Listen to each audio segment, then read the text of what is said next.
Ini dia mobil DFSK Glory iAuto.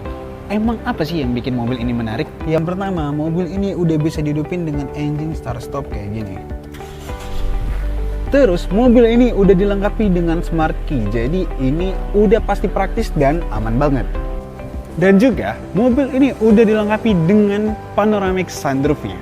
Untuk masalah berkendara, kamu bisa dibantu dengan asistensi dari mobil ini dengan nama fitur iTalk. Caranya mudah banget, langsung aja panggil Hi Glory. Hello.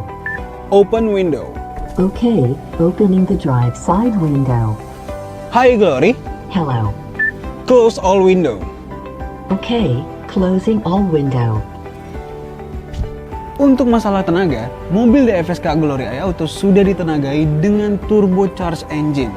Jadi bener-bener bertenaga, sangat super banget.